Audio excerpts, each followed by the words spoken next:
Hello, everybody, and welcome to Media Club. Today we are talking all about Antman and the Wasp Quantumania. I'm your host today, Alec Bobko, and I'm joined by Jim Tasty and LeighErin Jazz. Hey. How you guys doing tonight? Oh, you know. Thank God it's Friday, guys. Don't be a dick, That's not directed at anyone. Just, don't be a dick. It's not too late to change. It's not too late to change. So, Bret, how about you start us off? Give us your kind of initial thoughts on the movie. Yeah, so, I'm a big Marvel fan, lifelong fan of the universe. Been, watching, saw Iron Man 1 in theaters, I don't know if it was opening weekend, but, saw it in theaters, so I've seen all the movies. And then I was really hyped for this one because, to me, in my opinion, Antman 1 I like a lot, but Antman 2 was very what's empty calories. It was a fun movie, it was funny. Mm-hmm. The conflict didn't really There was none. didn't really feel like it was momentous.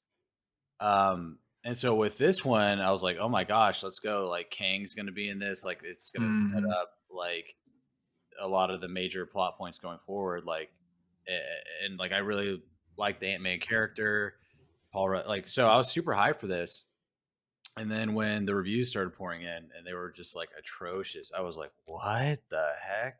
Mm-hmm. Because in the context of the MCU, right? The only reviews aren't everything, but the only rotten, on Rotten Tomatoes, only rotten MCU movie is Eternals, which I liked, but yeah, Eternals has a rotten score on Rotten Tomatoes that is not wholly to do with the movie's content and partly to do with the race of the director because people suck.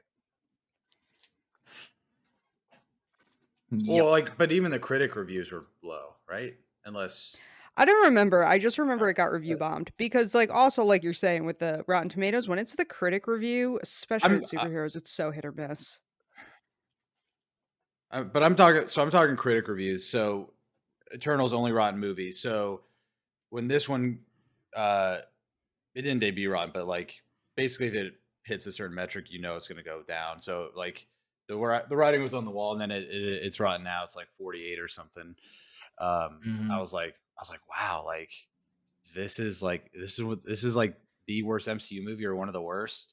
So going in, I was just very trepidatious on what I was going to experience, but I'm ride or die MCU. So, but yeah, going in, long story short, very trepidatious, but I enjoyed the movie. It's not it's not in my top tier. There's 31 Marvel movies. It'd probably be 20 to 25 range, maybe something like that. Didn't really blow me away, but I had fun. I thought Jonathan Majors as Kang was awesome. The Quantum Realm was beautiful. There's some cool cosplayers at my screening. So the Ant-Man suit looks dope in real life, so there's that. So yeah, I had fun. Alrighty. And LeighErin, I know you had some takes that you're hesitant to be on the podcast, so let's hear them. Hate this movie. We have finally found an MCU movie where, if somebody said to me, LeighErin, which would you rather watch, Ant-Man Quantumania or Captain America the First Avenger, I would choose Captain America the First Avenger, which, if you've been listening to our content for a while, is high praise. Okay. I hated this movie. Yeah. Jonathan and to be clear, I talked about this a lot at work today to one of my coworkers and realized this. My only issue is with the writing. I think the performances were all really good, with the exception of a handful. I think Jonathan Majors was so fucking fun and cool and creepy, and I'm so excited for more from him. I am concerned, though, because I hated the writing in this. And the person who wrote this movie is on the writing team for Kang Dynasty. So I am nervous. And Gotcha. the reason we really get I wanna- into on why I hated this was because if you go back into my other podcast, Marvel School for Dummies, when we did Ant-Man 2, I said that my concern, because we knew at that point when we recorded the episode that Kang the Conqueror was going to be an Ant-Man, it was going to be Jonathan Majors, and like he was the villain of the movie. And I said, my issue is that it's absolutely going to be that he is in the quantum realm. So he met Janet in the quantum realm. And I guarantee you the entire plot of the movie is that Janet didn't tell fucking anyone what happened in the quantum realm. They're going to go in. Janet is going to play the pronoun game with them for an hour. A bunch of characters are going to play the pronoun game. And then they're going to reveal Kang like we don't know who he is. And I'm not going to like it. And then that is exactly what happened in the movie. And I didn't like it. Oh my God. The writing to this movie is so bad. The pronoun game, the pronoun game for me, like it didn't bug me that much, and it kind of made me think of like Harry Potter a little bit with like Voldemort, where like only to showcase like how fearsome. Like maybe it went on a little too long, but there was like an initial like, okay, like this dude's like so bad that like you don't even want to like talk about him because he's so evil. So I don't know, I kind of like that, but yeah, it was like why. And again, maybe Janet just was like, oh, we're out of the quantum realm, I don't need to deal with that anymore. He's stuck there, right? Yeah, you know what? But like as soon as you're in there, you got to be like, all right, here's a lowdown. Right. And the one thing, so in terms of my, go ahead. The one thing I will give it is I think the other reason I didn't enjoy this film is I unfortunately just finished a book series that has an entire plot point. Like the main plot point is about, they call it the void, but it's a place outside of time and space. And how they handled it was so cool that coming into Quantum Mania and then being like, it's a place outside time and space. And like, I didn't feel like they played with that enough. And so that was a bummer, and that's just, like, an unfair bias that, like, you know, media comes into your life at varying times, and it affects how much you like it. Oh, for sure. Yeah, because, like, for me, I watched both the Ant-Man movies and Loki before seeing this, and I think watching the two other Ant-Man movies kind of gave me, like, the proper expectations for this. Just because the other Ant-Man movies, they're fine. You know, they aren't outstanding. They aren't like the best MCU thing, but they're just fine. Like they're those kind of movies where it's like if you're just flipping through channels on like TV and you flip by TNT and you see this, it's like, oh yeah, cool. I'll sit and watch this for a bit. But I enjoy this movie. I didn't absolutely love it, but I got some good laughs out of it, mainly from MODOK and Cassie. Like some of the moments they had together were pretty funny. But man, Jonathan Majors, like that dude can act. Like A gift he from was put God. on some great performances during this movie. And I had an interesting theater experience because for this one, my friend and I we went there, and we originally were going to go to a different theater, but because it was such bad like weather conditions, we just went to the one that's like 5 minutes from our house because we were originally going to go see this in IMAX, but because it was like icy, sleety, terrible driving conditions, we're like, let's just go to the one that's closer. That's wild, bro. It's like 70 degrees right now. Oh, it's so bad. The road conditions were so bad this morning. That's so anyway, wild. So a bunch of high schoolers sat behind us in the row behind us, and they were literally talking from the moment they got there all through the previews. And I'm just sitting there thinking, they're literally going to talk through this entire movie. Luckily, as soon as that MCU like studios or the Marvel Studios logo went, they quieted down. And they kind of there's some peeps here and there, but I at least got to hear the movie, so that's I was happy. But it was one of those like instant you just hear this row of just had to be like 10 plus high schoolers in a row, and you're just like, oh no. No bueno.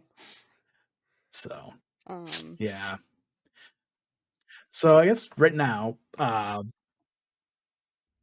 was just gonna say before, since we kind of gave our some spoiler-free thoughts, we're full spoilers from here on out. So if you have not seen the movie, get out now. Can come back after you've seen it. Go ahead. So you brought up MODOK. We knew MODOK was going to be in this movie because of all the Mhm. information we got at Comic-Con. And he was in the trailer too. Yeah. Yeah. And we see his face and find out that it is Darren something. Yeah. He's Darren, who, we last saw at the end of Ant-Man 1. I honestly hate this movie, but I think making him MODOK was very clever. It made sense. It tied up sure. what one could say was a loose string. However, when he lifts his mask and we see Darren, the visceral reaction everybody had in my theater to what it looked like, it is horrifying. Not because the VX is bad, just because it is an abomination. Like, good lord.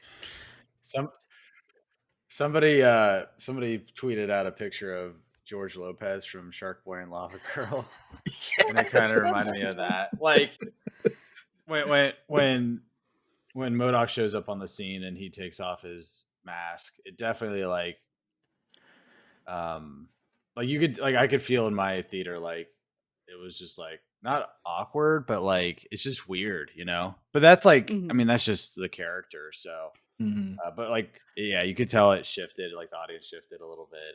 Some chuckles, like laughing at him, laughing with him, stuff like that. But yeah, honestly, I think because he was kind of I don't say a forgettable villain from Ant-Man 1, but this, I mean, it was a nice little like I said, just tied up a little bit of a loose end, gave him a bit of a redemption arc, and I kind of enjoyed his character in this movie. Oh yeah. He's an Avenger, bro. Oh my gosh. so will he fight against Kang in Secret Wars? He'll have a cameo where it's like 2 seconds and he like tries to do something and just like bungles it and fails. But yeah, I definitely.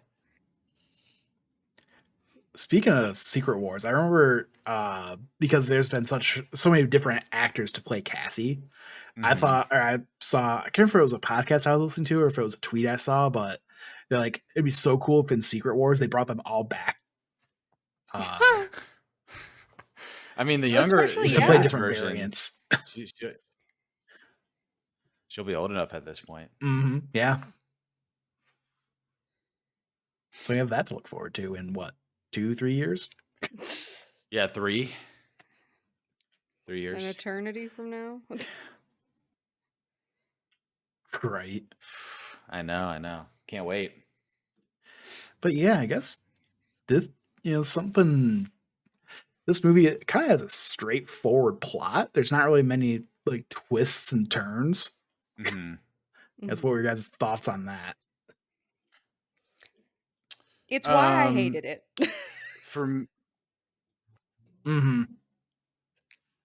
Sorry, I know I'm on such a delay because my internet is crap right now, but like, that's why I hated it. I hated it so much.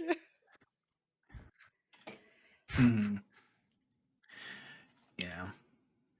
Like literally, like this could have, I don't say been avoided, but if Janet would have literally just talked to them about what happened, they could have at least been a bit more prepared and not, have Cassie build a signal. Yeah, I mean, if it's that bad. Because that signal was on for what? 10 seconds? If that. What was on for 10 seconds? At the beginning of the movie, the signal that she was sending down to the quantum realm. Oh. It was on for like what, 10 seconds, and then they all got like sucked in there. Mhm. Yeah, I don't like they didn't really explain like because didn't they drop a line that they had been using it already to map out the quantum realm? So they No, had that's been. what the purpose of it was going to be. Oh, I thought they used it. I'd have to go back and watch it, but um, yeah, just I don't know like what the term is, but like contrivances of like, okay, so Hank is like working with Cassie on this device. Somehow Janet doesn't know, even though she's presumably living in the same house as uh, Hank.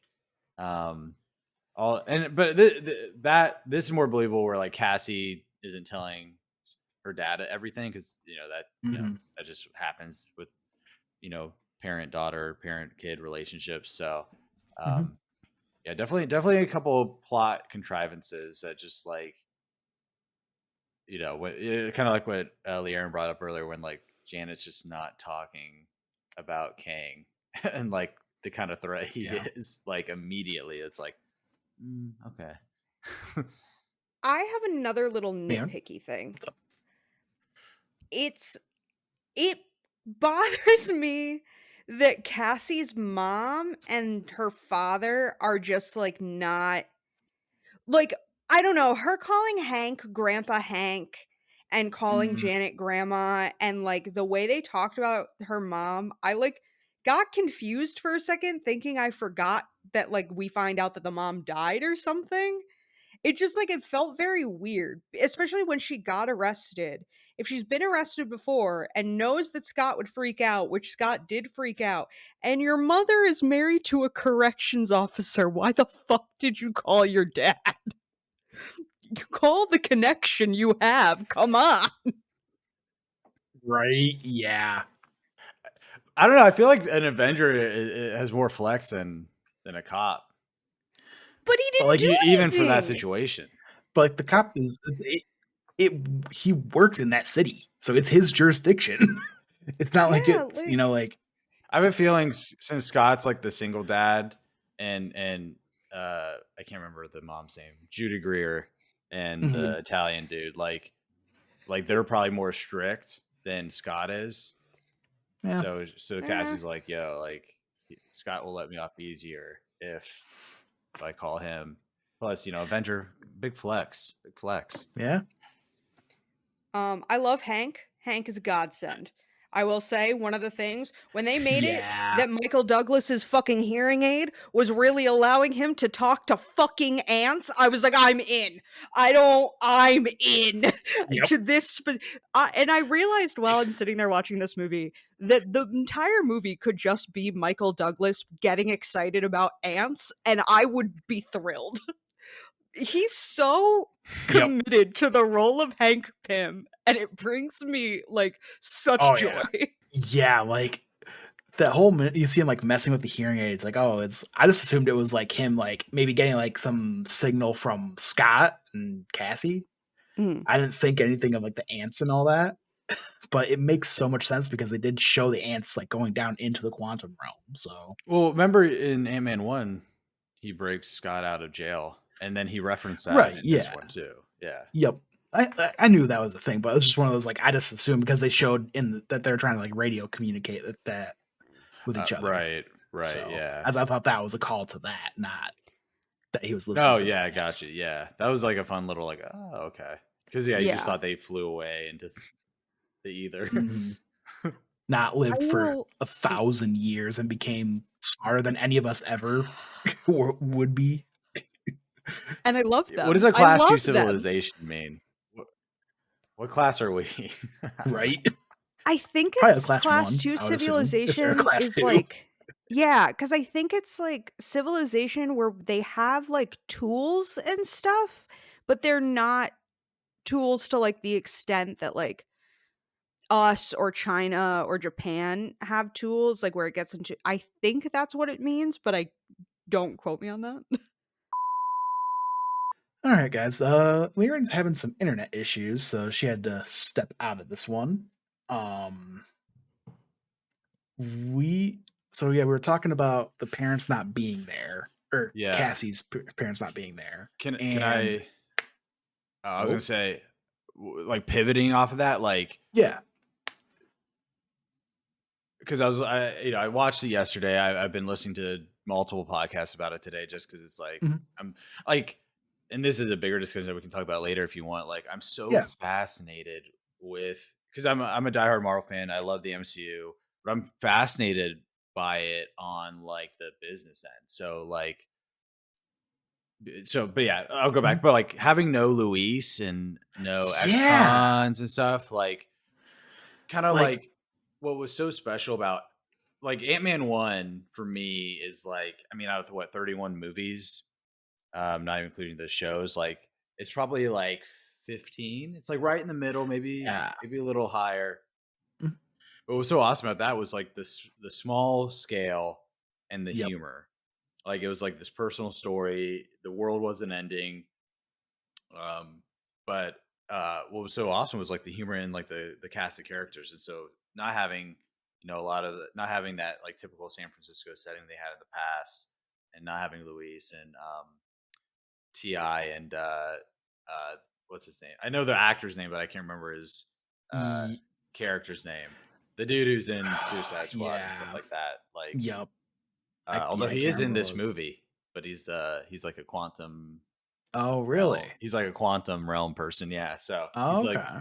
he's like the whole guy, the holes guy, like the pink dude. Oh, Yeah. okay. So, but yeah, it was like that like I wanted this Ant Man to take a more serious tone, but I miss like the small, like the intimate nature of the first one specifically, and Hmm. two honestly as well.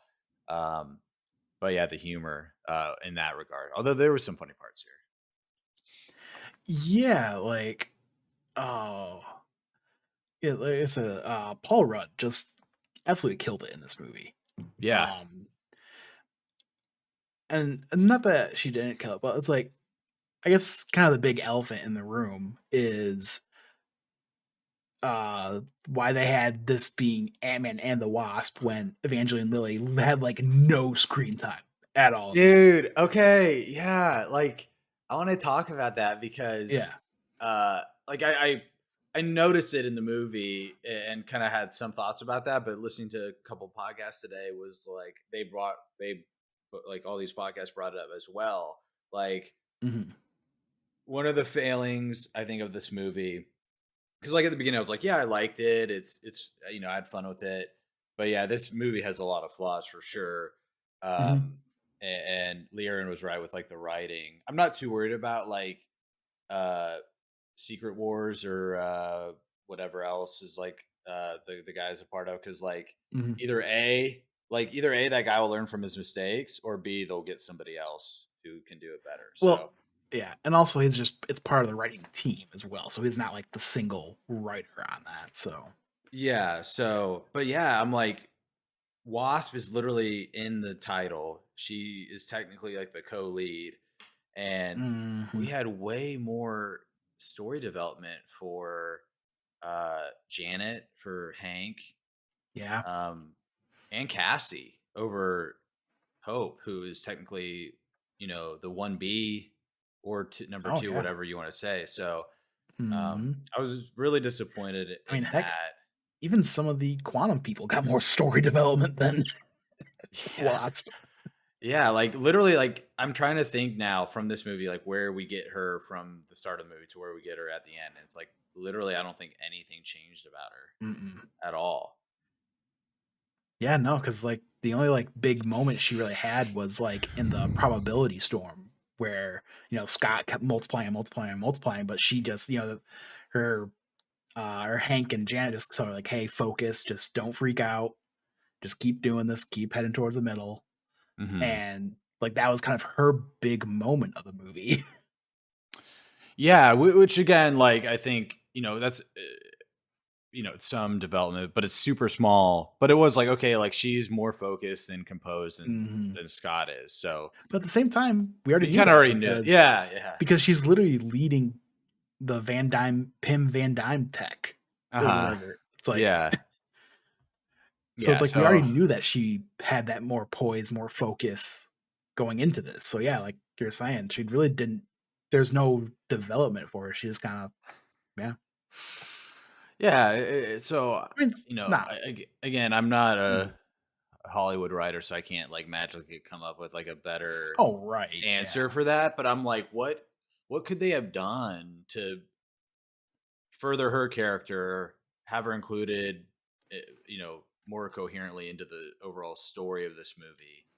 Um, but yeah, because it seems like Cassie really took the place of like the second fiddle, Yeah. which is great because like it was awesome to see that father daughter relationship and bond. Um, I thought Catherine Newton, the actress, I thought she did good. She didn't like blow me away with her performance, but I Hmm. thought I thought she was good. Um, but yeah, maybe it's like because this movie has such a big issue to tackle with like introducing Kang and kind of setting up like a Hmm. lot of what the future of this saga is going to deal with. Like maybe you don't have all these characters in the movie if you can't meaningfully Or like focus on all of them. or honestly, I think it could just be simply solved by just calling it Ant-Man Quantumania, not Ant-Man and the Wasp. Yeah, I wonder like optics wise, like you can't walk that back because I think like the MCU, it's Yeah. not like a huge issue. And again, I'm like a dude saying this, but like a lot of like characters in MCU, like they're mostly dudes, right? And so they've Yeah. introduced more like female heroes and villains, but like so like I think Walking That Bad would not look good optics wise. Um, True, but I mean, does it look better though when it's called Ant-Man and the Wasp and that lead character, the Wasp, like it doesn't really do much in the movie? I mean, only in the sense of like optics wise, it looks good. It looks the same, and Right. like a lot of folks aren't going to be like analyzing this movie like the way we do, or like True. pundits do in the industry. So, but yeah, just a little disappointing that Hope didn't get like a big, uh, you know, like purpose in this movie because one Mhm. of I'm it's all relative. I love every MCU movie. Thor: The Dark World, one of the best movies of all time. Um, but one of my favorite parts on Ant Man and the Wasp was really allowing Hope to grow in her own right, Mhm. donning the Wasp moniker and suit and tech, and seeing everything she got to do in that movie, kind of versus um, what we got in here. Mhm. Yeah, so I guess more getting into Kang, like Hmm. I thought it was interesting how they started showing that like him helping her at the beginning, and then we just get that flashback eventually towards kind of like the climax of the film where you see what actually happened, how she destroyed the warp drive to get away from him once she realized who he actually is, what he can actually do. Hmm. Um and it was just interesting just to see that all play out. But at the same time, like I'm just thinking because like I said, I rewatched Loki leading into this, and Yeah. He Who Remains was saying that if you kill him, if he dies, that's basically what unlocks all the Kangs to go out and conquer and what all the variants to go crazy. Or not Hmm. crazy, but you know what I mean. Basically, unleash them. Yeah. But from what this, so it unleashed them, but at the same time, they caged this variant that's kind of an extremist who's Hmm. taking it into his own hands to cut off different timelines. Yeah. It just I don't know, something just wasn't quite connecting to me like between that, like it seemed like like Are he you was like saying that they were wondering? bad one. He's like he said they're like ones that were worse than him, Yeah. than He Who Remains, but it's to me it's just I don't know because we did see the Council of Kangs at the end, the people who exiled the one Right. from this movie, Right. and Um. yeah, so I don't know, just Are you? What's your question? Like, you didn't recognize like the difference between He Who Remains and Kang, or oh no, like? I recognize it's different, but I'm just saying it's just something was it's just the connective tissue between like that thread of like the different Kangs. I don't know. I guess I Like don't really know like why I'm asking, like, because like I don't know, I thought I was going somewhere, but it really wasn't.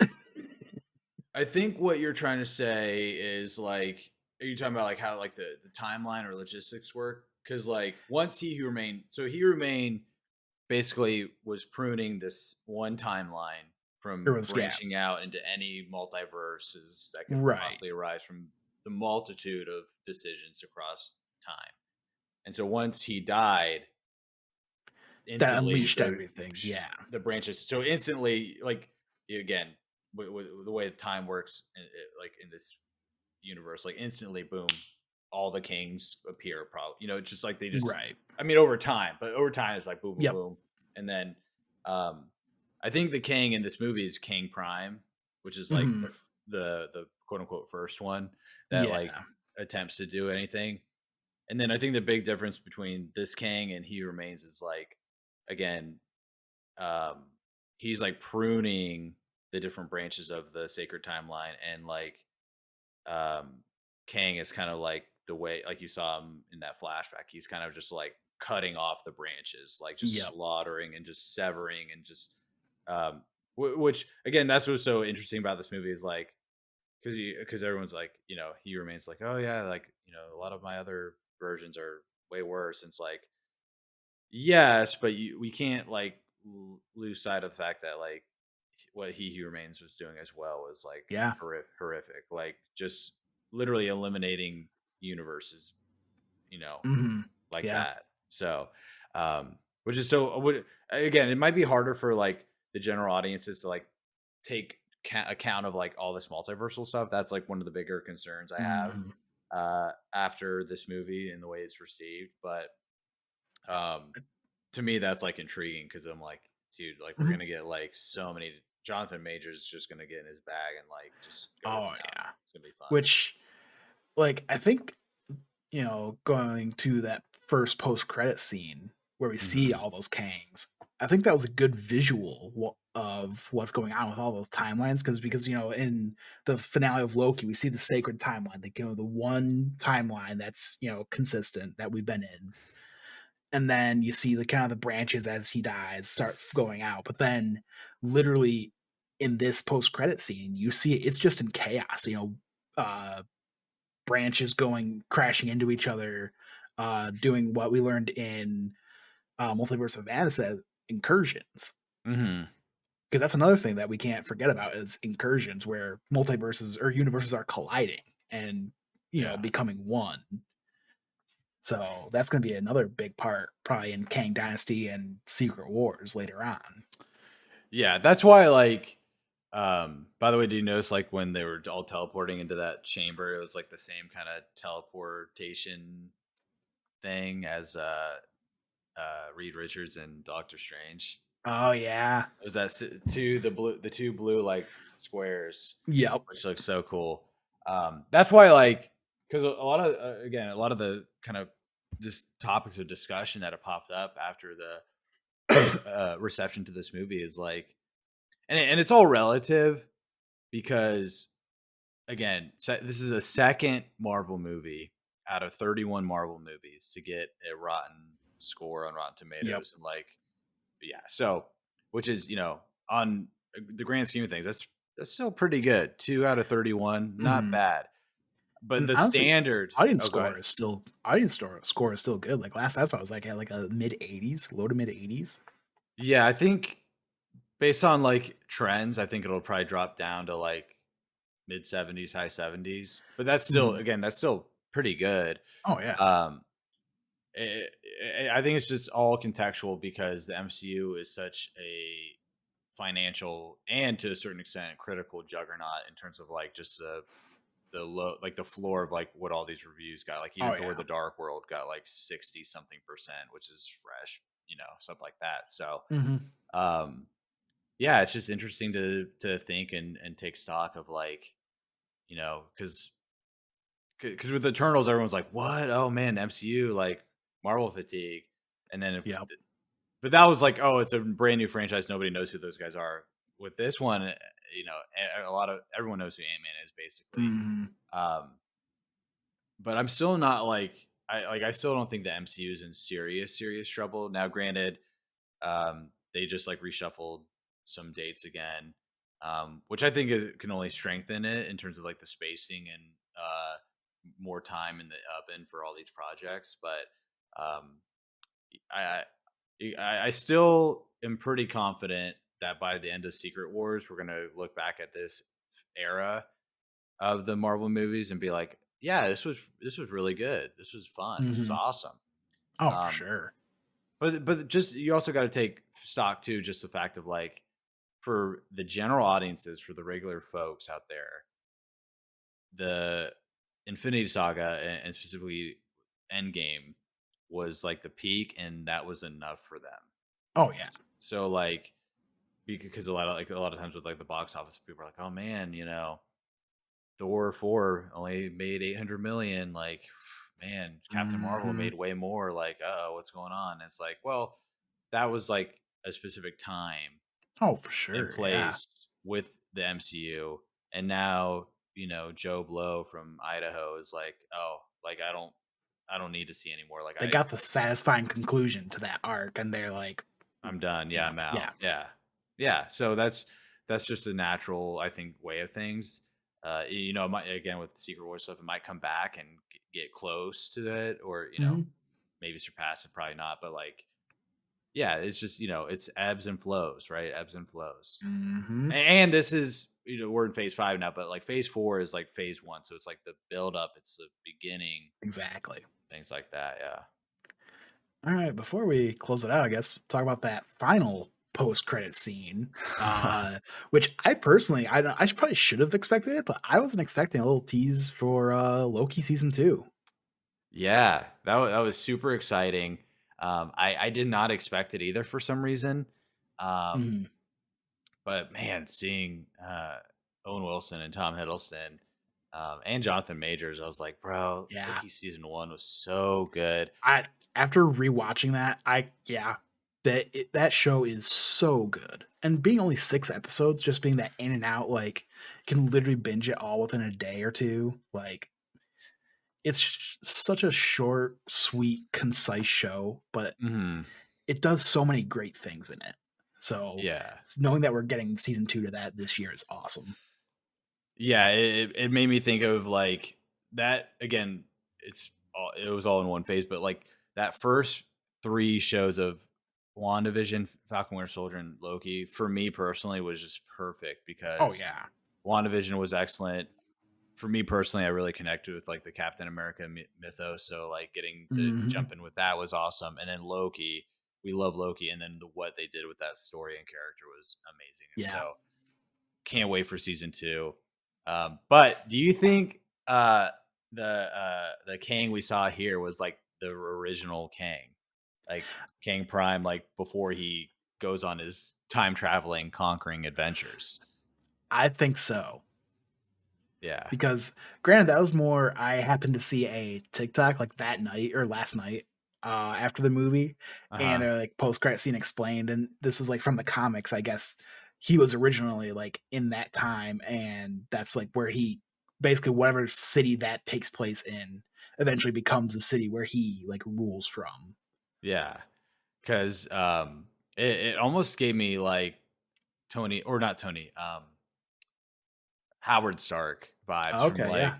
like the Stark World Fair and Captain Hmm. America 1, where he's like showing off this like new invention, and it kind of looked like Yep. a similar like Oh theatrical yeah, for like sure. showcase for some tech, fair or Hmm. something like that. So I was like, okay, like maybe this is like the beginnings. And again, I can't wait because again, uh Kang in the and we got a teaser with Loki season 1. Kang in the quantum realm, he couldn't time travel and utilize, you know, Hmm. he was kind of nerfed a little bit, right?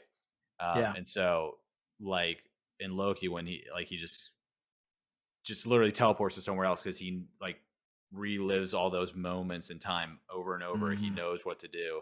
I'm like, bro, I can't wait to see Kang in like some other movie and like they beat him and then he just teleports back somewhere else and then gets somebody or something like that. Like, Right. I Or can't wait for that. even at the end of Loki season 1, you see a statue of a variant of Kang in the Yeah. TVA. Yeah. So it's like, what's that going to be like? Is he like a good version of Kang, and that's helping the TVA? Dude, I can't wait for all the time traveling stuff in season 2. Like Oh, a race it's against gonna get time wild. against Kang or another version of Kang. Like could be a completely Hmm. different version. Like we don't know. Yeah. It's just gonna be super engaging. I do real quick. I do want to talk about again. We're kind of talking it up a little bit, but like one of my it was like a little nitpick with me was like Mhm. the inconsistency of Kang's powers in this movie because like at the Mhm. beginning he's like kind of rotating his like thing and like freezing people and stuff, and so again, I don't know if that's like that jail cell or whatever, because like later on, like when Mm, he steps out to fight, like again, it's a lot of ants, so yeah. like it was like, but like he can't just like freeze them and stuff like that. Like it felt like just Yeah. different levels of I see power it. disparity. I don't know, but like Mhm. didn't bug me too I much. But I guess was like, yeah, I think I can see what you're saying. Like when he's like at the jail cell, like freezing those people. I think it's more just like because it's in that facility potentially. okay, yeah, yeah. Whereas this is like just kind of outside in the quantum realm, so he kind of has to rely on the tech that he has on him. Gotcha. Okay. Yeah, because like the thing with Kang, for those who don't know, is like he, uh, again, if I recall correctly, like he is not like a super soldier dude or whatever. He's Mm. just a man He's from just the a future. scientist. Yeah, He's like just a from scientist and a man from the future with crazy cool tech that he yeah, can like the utilize to time travel and like stuff. year 3100 or something like that. Like Yeah, it's very like far. 30th, yeah, 30th century yeah. Again, Yeah. they wrote that in like the 60s, so like yeah, but yeah, it's like crazy. Like, um, and then again, one of my favorite parts of this movie was the final fight between Scott and Kang, where Oh like yeah, when it's he's just trying to hold him from getting into the real world. yeah, where it's just like brutal and Oh visceral. yeah. Like, like Paul Rudd did a great job, but really Jonathan Majors as King, like the facial expressions, like the visceral nature of like Mhm. the punches and kicks, like it was so brutal in a way that I really like loved. Um, Mhm. and it like again, what again? It's just a little thing why I like Ant-Man and why I like comics and the superhero storytelling is like Scott is not a great fighter. Like Mhm. he to again to my knowledge in the MCU, like he hasn't learned any of like the hand combat stuff from like Hawkeye or Steve back in the day or whatever. Like he just can shrink and grow, and he just utilizes Use that the to his momentum, advantage. yeah. Yeah, so like when he's normal and he's getting into hand to hand with this guy who who knows what kind of like martial arts they have Right. Yeah. back up in that, and like Just brute strength. yeah, genetics, like maybe in the future, like you can like predispose people to like be just smarter and stronger and stuff like that. Mhm. Like, so yeah, I was like, dang, like Scott's getting his butt kicked right now. I'm like, let's Yeah. go. Like, it was cool to see him like just lose a little bit there. But Mhm. like, man, when I thought he was gonna sacrifice when he's like, I don't have to win, you just have to lose. I was like, oh, he's gonna sacrifice himself again in the quantum Yeah. realm. And then Hope just comes right back, and which like made sense, but I was like, man, we need some We stakes. lost the stakes there. But again, like he was already in the quantum realm, so like, does that have the Right. same weight if he goes back?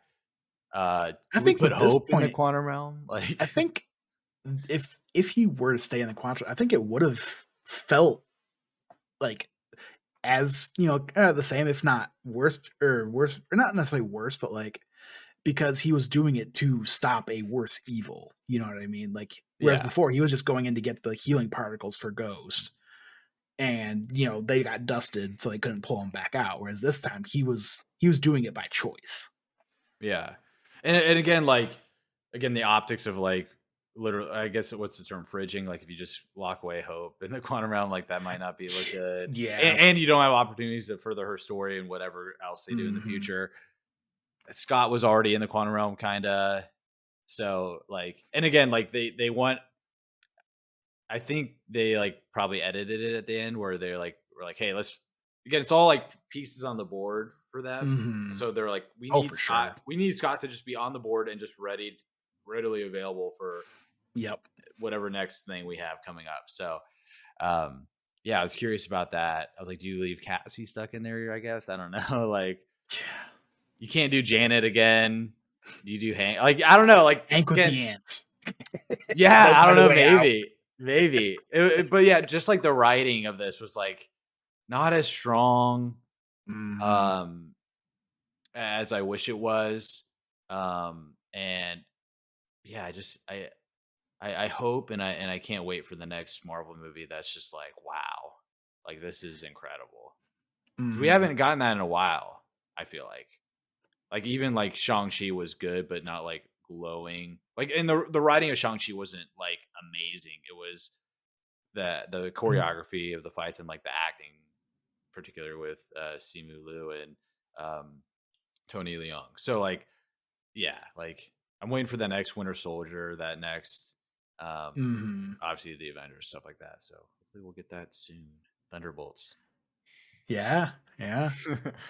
Let's go, Yeah. dude. So we got Secret Invasion. That's what supposedly spring, and then Loki this summer.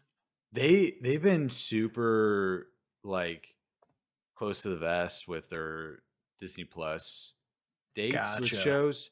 Because like initially, I think Secret Invasion was supposed to be like around this time, like February, March, and they can't do Probably that because now. Mando is going on. They don't want to have both two of their premiere shows going on at the same time. Right. So, and like, I think they're pivoting a little bit with like, Mhm. I don't know if you read that EW article with Feige, but like, Mm-mm. you probably seen it like on the internet, but like they're like spacing out the movies a little bit Oh, that one. Yeah. more. They're going to Yep. space out the shows a little bit more. So I Yeah. think they're like looking at their deck and they're like, hey, because for since we do all these podcasts, like, bro, like we would do like Moon Knight for 6 weeks, and then we had like a week break, and then or 2 weeks, and then it was like a movie, and then 2 weeks, and then it was like Ms. Miss Marvel. Marvel. It So was like, another couple weeks, and then She-Hulk. It was like a breakneck pace there last year. which I love that. I'm fine with that, but even then, it's still a lot. And then even for the casual moviegoer, like that Mm, is that's a lot for them. Because like mm. back in the day, right? You would see Captain America, or you'd see Guardians of the Galaxy, and then you'd see Captain America like two 3 movies a year, Oh and that yeah. was it. And now there's that and shows, and so they need to space it out. So I think we'll Mm, get Secret Invasion. Ooh, maybe in April. You got to have it, I mhm. think, out before Guardians. Um, Yeah. and yeah, or maybe after Guardians, and then since Marvel's got Or delayed, do they that out because we got Guardians in May, yeah, put Loki out sometime in the summer, and then since it deals with the Secret Invasion, deals with the scrolls, do you put Secret Invasion out a bit closer to the Marvels now that that's in November? that's a good. Yeah, that's good. I wonder why they scheduled it the other way. Like Mhm. in terms of like, do you want two of the same like storyline and vibes back to back, or Mhm. did they have it structured like that? So it's like, hey, weird, serious like crime thriller with shape shifting aliens. Oh, fun, goofy, talking raccoon, and then boom, like tone, like pat, like Right. that way. It's like, oh, ooh, it's a little bit different, a little bit versus like same. I don't know, but Mhm. yeah, that's what's so fascinating about this stuff is like just seeing what happens and why they make decisions and what other people think about it. That's what's so fun about this stuff. Yep. And we will find out eventually. Thank you all so much for watching our spoiler cast on Ant-Man and the Wasp Quantumania. We are ever so close to reaching 400 subscribers, so please hit that subscribe button if you like this, hit that like button, and let us know what you thought of the movie in the comments down below. And we'll see you next time. Goodbye.